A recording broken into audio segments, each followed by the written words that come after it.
Hello everyone, myself Harvinder Singh from GPC Mohali. Our next topic is System of Forces and Principle of Transmissibility of Forces. So let us understand what is the system of forces. When several forces of different magnitude and different direction act upon a body, they form a force system. Means कोई एक body है जिस पे number of forces act कर रही हैं जो different magnitude के हैं and they are coming from different direction. So then वो जो एक कंप्लीट सिस्टम बनता है उसे बोलते हैं हम सिस्टम ऑफ फोर्सेस. वो फोर्सेस हैं, वो सिस्टम है जो डिफरेंट टाइप्स के हो सकते हैं. सिस्टम ऑफ फोर्सेस को हमने यहाँ पे क्लासीफाई किया हुआ है. जैसे फर्स्टली क्लासीफाई किया हुआ है कि coplanar forces and no coplanar forces में जो कोप्लेनर फोर्सेस होती हैं उसमें सपोज करिए कोई एक बॉडी है और उसमें जितनी भी फोर्सेस हैं वो सारी की सारी एक ही प्लेन में हैं, है ना. एक्स वाई प्लेन में है तो एक्स वाई प्लेन में ही होंगी सारी की सारी फोर्सेस, एक्स जेड में है तो एक्स जेड में ही होंगी. Means all forces are in a same plane. So forces होती हैं कोप्लेनर फोर्सेस. ऐसे ही if they are not in same plane then they are called non coplanar forces. फिर कोप्लेनर को आगे फर्दर डिवाइड करके दिखाया हुआ है concurrent forces and non concurrent forces. जो कॉन्करेंट फोर्सेस होती हैं वो एक पॉइंट पे मिलती हैं सभी की सभी. Line of action of all the forces is the same. So those forces are called concurrent forces.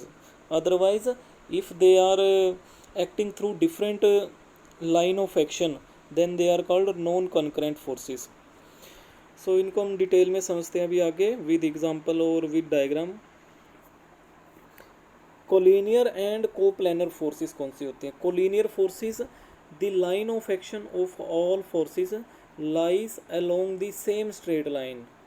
Means जितनी भी उस सिस्टम में फोर्सेस होती हैं वो एक सेम लाइन के अलोंग ही एक्ट करें तो उन फोर्सेस को कहते हैं कोलिनियर फोर्सेस. इसका एग्जांपल दिया हुआ है forces on A rope in A tug of war. जैसे आप लोगों ने देखा होगा कि जो हमारे यहाँ पे एक खेल है टग ऑफ वार के नाम से, जिसमें दो टीमें होती हैं. कुछ दोनों एंड से रोप को पकड़ा जाता है और उसे फिर खींचा जाता है ना. तो वहाँ पे देखा जाए तो रोप के दोनों एंड पे टेंसाइल फोर्सेस हम वहाँ पे लगा रहे हैं. और बट वो फोर्सेस हैं जो सेम लाइन के अलोंग होती हैं, इसलिए उनको कोलिनियर फोर्सेस बोला गया है. ऐसे ही नेक्स्ट फोर्सेस हैं कोप्लेनर फोर्सेस. कोप्लेनर और पैरेलल फोर्सेस. कोप्लेनर जैसे कि हम पहले डिस्कस कर चुके हैं कि जो forces along the same plane हो, जैसा कि आप फिगर नंबर 1.9 में देख भी रहे हो कि यहाँ पे एक बीम है जो रेस्ट कर रहा है टू एंड्स पे और उस पर 3 लोड हैं P1 P2 P3 और उनके अकॉर्डिंग बॉडी के दोनों एंड्स पे रिएक्शंस आएंगी R1 and R2. So all are in same plane. So then they are called coplanar forces. Coplanar means same plane के अंदर हो, एक ही प्लेन में हो वो सारी की सारी, उन्हें कोप्लेनर फोर्सेस बोलते हैं हम. जैसे कि सपोज करिए इसका बेस्ट एग्जांपल है कोई एक बीम है और जिसके ऊपर वर्टिकल लोड्स हैं. सो वर्टिकल लोड अगर सेम प्लेन में हो तो रिएक्शंस भी सेम प्लेन में आएंगी और वो कोप्लेनर फोर्सेस बोली जाएंगी. ऐसे ही फिर है कोप्लेनर कंकरेंट फोर्सेस. यहाँ पे नया वर्ड आया कंकरेंट फोर्सेस. कौन सी होती हैं? जिनका लाइन ऑफ एक्शन सेम हो, या फिर जैसे यहाँ पे हमने मेंशन कर रखा है line of action of all forces act at one point और पासिस थ्रू सिंगल पॉइंट. यहाँ पे थोड़ा सा नीचे से कट गया है बट इसका कहने का मतलब ये है कि जितनी भी फोर्सेस हैं वो कंकरेंट तब बोली जाएंगी जब वो एक ही पॉइंट के थ्रू से पास हो रही हो. जैसे कि यहाँ पे पॉइंट O है. इस एग्जांपल में 4 फोर्सेस हैं P1 P2 P3 and P4. All are acting through a single point, or we can say all are passing through a single line. line of action, so then they are called concurrent forces. So concurrent forces इसमें coplanar भी हो सकती है और non coplanar भी हो सकते हैं।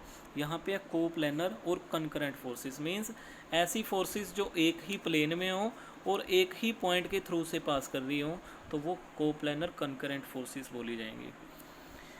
नेक्स्ट है coplanar but non concurrent forces. यहाँ पे मींस फोर्सेस एक ही प्लेन में होंगी, एक ही, जैसे सिंपल अगर हम बोले तो एक पेज है हमारे पास, उस प्लेन के अंदर ही वो फोर्सेस हैं, बट वो एक पॉइंट के थ्रू पास नहीं हो रही हैं।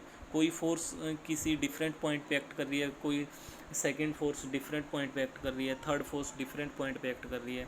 सो वो एक पॉइंट के थ्रू पास नहीं हो रही हैं और उनको बोला जाता है नॉन कंकरेंट फोर्सेस। सो ये जो कॉम्बिनेशन है यहाँ पे कोप्लेनर है बट नॉन कंकरेंट फोर्सेस हैं।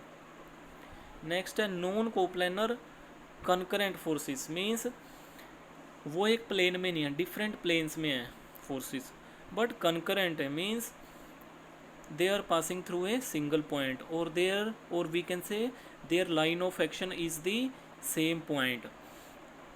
सो जैसा कि आपको एग्जांपल में दिखाया गया है कि फर्स्ट फिगर में है 3 फोर्सेस हैं P1, P2 एंड P3, और हमने यहाँ पे एक्सिस भी ली हुई है, एक्स एक्सिस, वाई एक्सिस और जेड एक्सिस।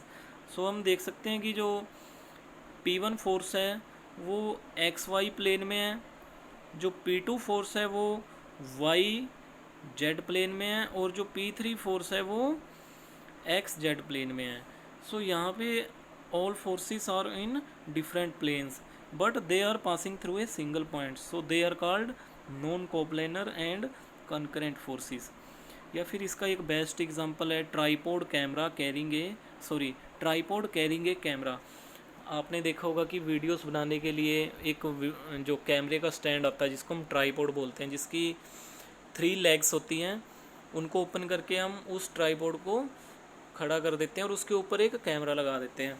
तो वहाँ पे जो उसकी कैमरे का लोड है वो तीनों जो उसकी लेग्स होती हैं ट्राईपोड की, ठीक है, वो मिलके उस लोड को बियर करती हैं। सो अपोजिट, उनमें उसके अपोजिट एक रिएक्शन आती है। मींस यहाँ पे जो 3 लेग्स होती हैं ट्राईपोड की, उनमें डिफरेंट फोर्सेस होती हैं, तीनों डिफरेंट प्लेन में होती हैं, but they meet at a single point, so they are called concurrent forces. Means tripod is the example of non coplanar and concurrent forces. Next is the non coplanar and non concurrent forces. Means forces ना तो एक plane में है और ना ही वो किसी एक पॉइंट के थ्रू एक्ट कर रही हैं, सेम पॉइंट के थ्रू।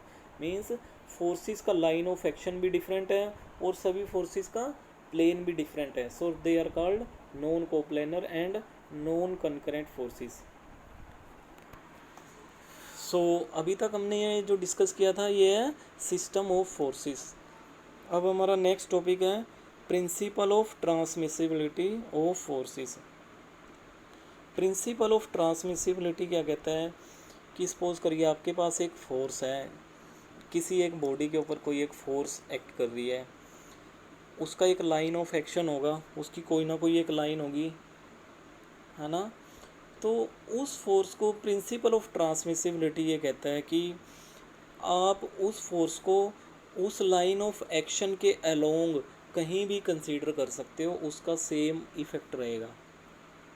ये कहता है प्रिंसिपल ऑफ ट्रांसमिसिबिलिटी। यहाँ पे 3 फिगर दे रखे हैं A B C।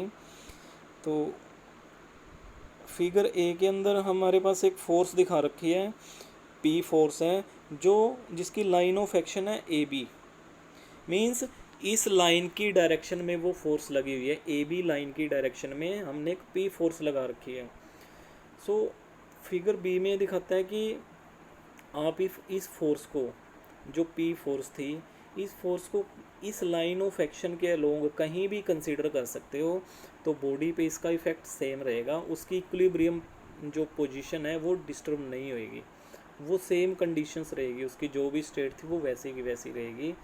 सो ये हमें बताता है principle of transmissibility. Means same line of action है जो लाइन ऑफ एक्शन के अलोंग फोर्स को हम किसी भी पॉइंट पे कंसीडर कर लें उसका सेम इफेक्ट रहता है। ये बुक्स है, आपको ईगल पब्लिकेशन की बुक फॉलो करनी है डिप्लोमा स्टूडेंट्स को। Thank you.